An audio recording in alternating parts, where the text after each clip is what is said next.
Hi. So I'm sitting here in my car, and of course, a passage occurred to me, and I just wanted to talk about it a little bit. It's from Somerset Maugham of Human Bondage.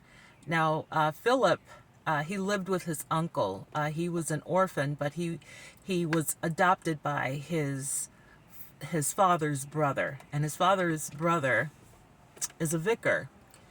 And he sends Philip to school, and Philip, he finishes school and he decides that he wants to go into business. So his uncle sends him to business school. And Philip doesn't do very well in business school. So he drops out, and he says, what I really, really, really want to do is I want to be an artist.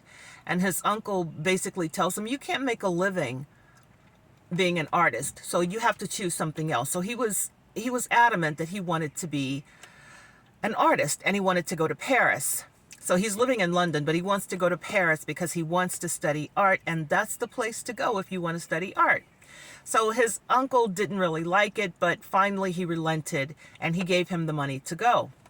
So Philip gets to art school, and he finds that there are some students who are much more advanced than he is.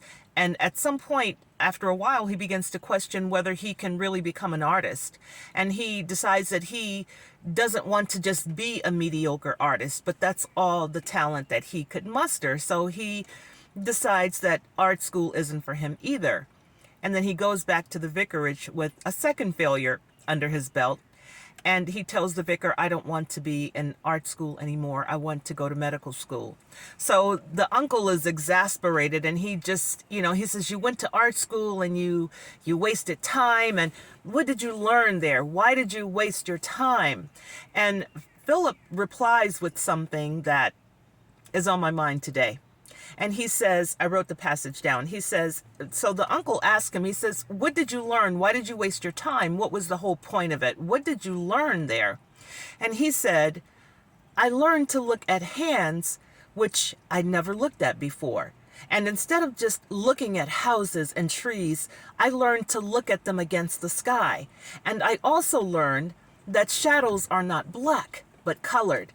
And he says this very defiantly, to let his uncle know that his time in art school was not a waste of time. This that he learned was very important. And I just sat here and thought about it. I have a grandson, and one day he is going to do something with his adult life, some profession. And I don't know what it is. I don't know what it is that he will develop a passion for. And whether it's art or music or anything, whatever it is that he decides, I'm making a decision or I've already made the decision that whatever it is that he wants to do, I will support it. His parents may not like it if he wants to be an artist or if he wants to be a musician or whatever it is that he wants to be, but grandma's going to be there.